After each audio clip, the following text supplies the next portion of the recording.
Boa noite, igreja. Que a paz esteja com todos, amém. Gostaria de pedir para os irmãos abrir a sua Bíblia em 1 Samuel 17. Hoje, o Senhor me trouxe uma palavra um pouco diferente. Eu creio que todo mundo que sobe neste altar não sobe de qualquer maneira, mas vai buscar do Senhor o que Ele quer falar às suas ovelhas. E o Senhor, logo pela manhã, me lembrou de um adágio popular que diz assim: temos que matar um leão por dia. E nós, mulheres, ainda a gente complementa. A gente tem que matar, picar e preparar ainda o leão por dia. Né? Mas esse ditado popular, ele só apenas quer dizer que todos os dias a gente tem que enfrentar um desafio. Todo dia tem algo para vencer. Todo dia tem algo para batalhar. Às vezes a nossa batalha do dia vai ser levantar pela manhã. Às vezes o corpo não está querendo. Às vezes está doente. E tantas outras coisas. Mas é sobre esses leões que alguns homens da Bíblia enfrentou.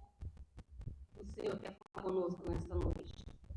1 Samuel 17, no verso 34 e 35, ele diz assim: então disse Davi a Saul: teu servo apacentava as ovelhas de seu pai. Quando vinha um leão ou um urso e tomava uma ovelha do rebanho, eu saía após ele e o feria, e livrava-a da sua boca. Porém, quando ele se levantava contra mim, lançava-lhe mão da barba e o feria e o matava. Aleluia. Nós, como cristãos, a gente sabe que Deus não desperdiça nada, em tudo Ele está nos ensinando. Então, hoje o Senhor quer perguntar, saber de nós qual é o propósito do seu leão. Porque aqui a gente vê Davi. Nessa passagem ele vai estar falando com Saul. Saul fala para ele: mas você é muito novo, você é muito pequeno, você não é homem de guerra, o gigante é homem de guerra. Mas aí ele vai lembrar, o Espírito Santo vai lembrar que um dia, e eu creio que não foi apenas um dia, porque ele fala de um leão e de um urso, e tantas outras espécies que vêm arrebatar o rebanho. E ele fala que ele matou um leão e ele matou um urso. Mas esse leão, na vida de Davi, veio como um preparo, um treinamento de Deus, mas só que Davi estava sem perceber que era Deus que estava treinando ele. Deus estava preparando Davi. Davi amava e cuidava daquelas ovelhas que eram de seu pai como algo preciosíssimo. Porque talvez nós que não vivemos de rebanho, a gente vai pensar o seguinte: o leão é muito forte, o urso é muito forte, ele arrebatou uma ovelha do rebanho, mas eu tenho 99 ainda, para que eu vou correr atrás? Mas eu imagino o tempo que esse moço passou com essas ovelhas ao ponto de conhecê-las pelo nome. Quem tem animal aqui sabe. Às vezes é menos comum a gente, quando a gente vai no sítio, uma vez nós fomos no sítio, e o nosso parente foi tirar leite no curral. Ele, estrela, estrela, estrela, a estrela estava longe.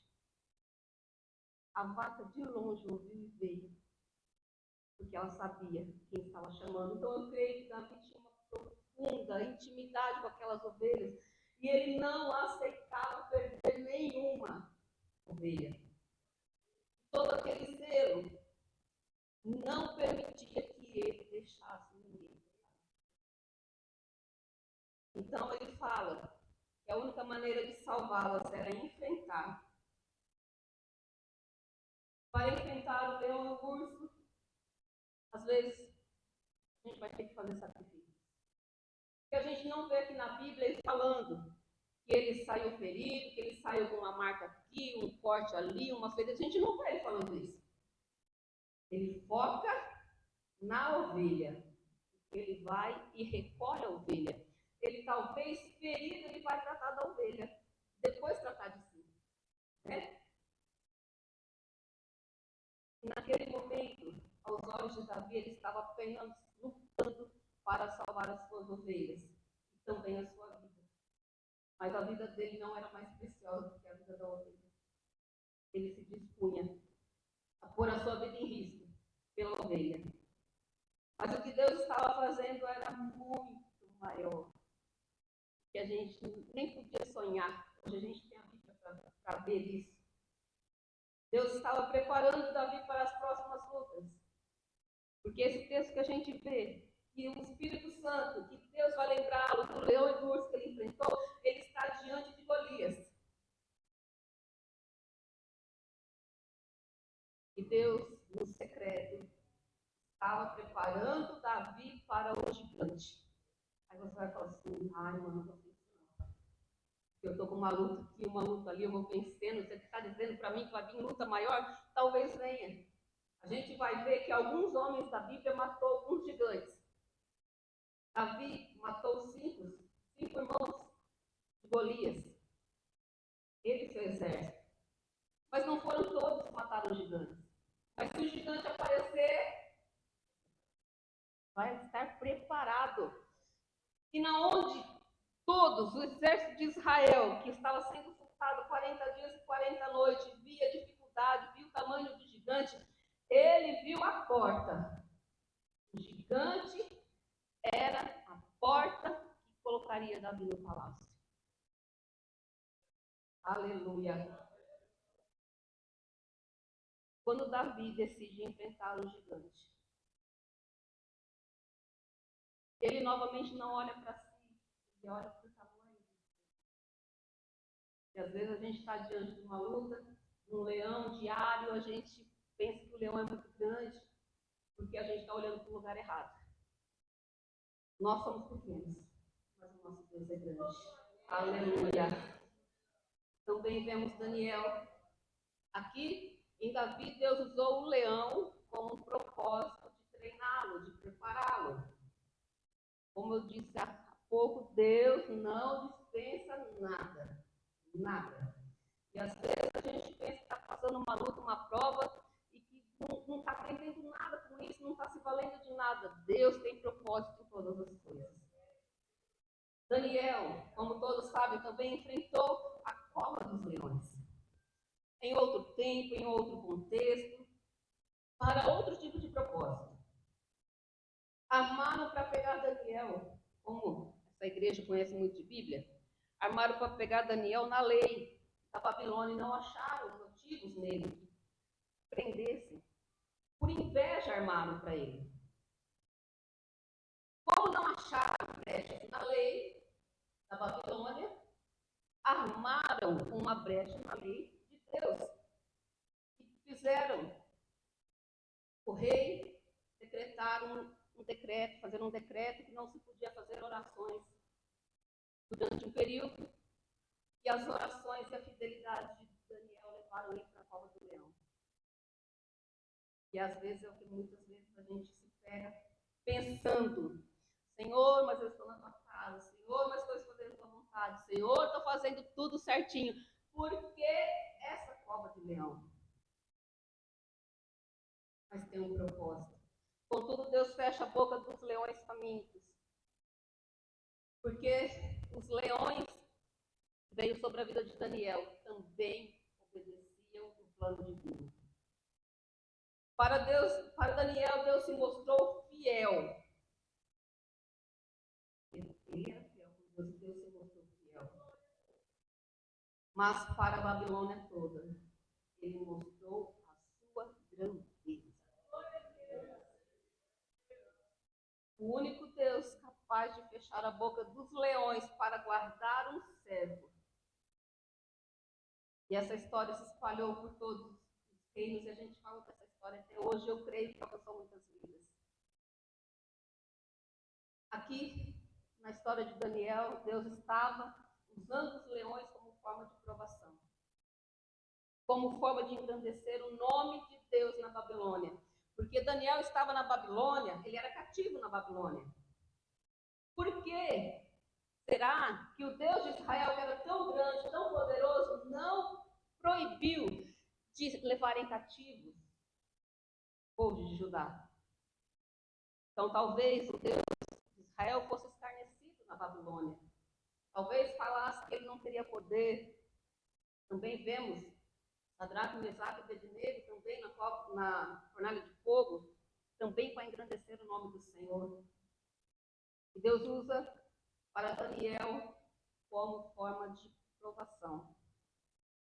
Eu também quero falar dos irmãos perseguidos por Roma. Esse é um momento difícil. E às vezes nós, como crentes hoje, a gente pensa assim, eu não faço nem metade disso aqui. E às vezes eu já pensei em desistir de tudo.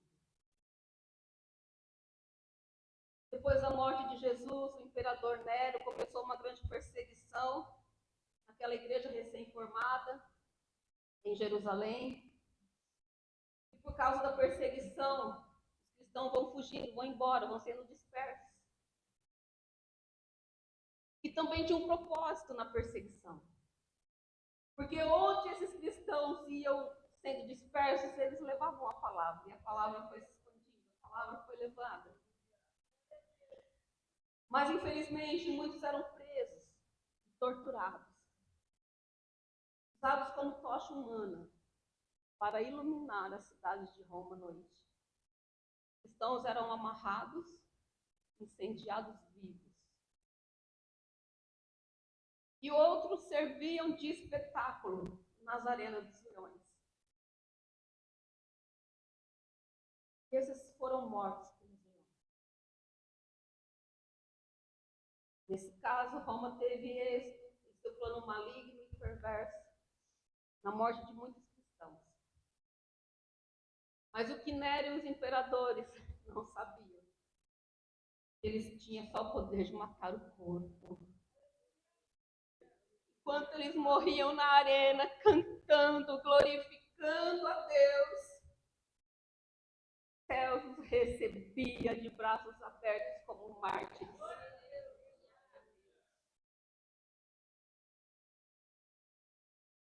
E para toda aquela arena, era comum em Roma, condenado ser ali jogado na arena, e eu não sei, só pode ser um povo muito perturbado, que gosta de assistir pessoas sendo devoradas por leões. Todo aquele espetáculo naquele dia foi diferente. Porque muitos gritavam, corriam, clamavam por suas vidas, mas esses eram diferentes. Eles tinham a certeza, convicção, que na terra a vida é tão breve, tão passageira. E às vezes a gente está só se importando com a vida. E se nós fecharmos os olhos hoje, aonde que nós abriremos os nossos olhos? Aqui, na vida desses irmãos, leões serviram de força e de testemunho. Quais os leões você tem enfrentado, meu irmão? Esses leões têm te preparado para algo maior? Ou esses leões têm te provado? Ou esses leões, lutas que você enfrenta no dia a dia, têm vencido? Eu tenho certeza, se eu perguntar aqui, o leão de ontem, ai, irmão, o de ontem já passou. Deus tem te livrado de todos, louvado seja Deus. Talvez esses leões tenham servido de testemunho de fé na sua casa, no trabalho. Talvez você está passando uma luta tão grande e alguém fala assim para você, eu não entendo. Porque você passando por essa luta, você sorri, louva a Deus, você glorifica a Deus, você continua indo na igreja. Eu não compreendo. Está falando através da sua vida. Seja por qual propósito, irmão. Os leões estão todos debaixo do domínio de Deus. Nada foge do controle de Deus. E para terminar, não tem como coexistir ser cristão e levar uma vida tranquila e sossegada. Nunca ter prova, nunca ter luta. Cristão vem na mesma frase de luta, de provação, de aflição, até mesmo o Senhor Jesus disse: neste mundo tereis aflições, mas tem de bom ânimo. Eu venci o mundo. Amém. Coloque-se de pé, igreja.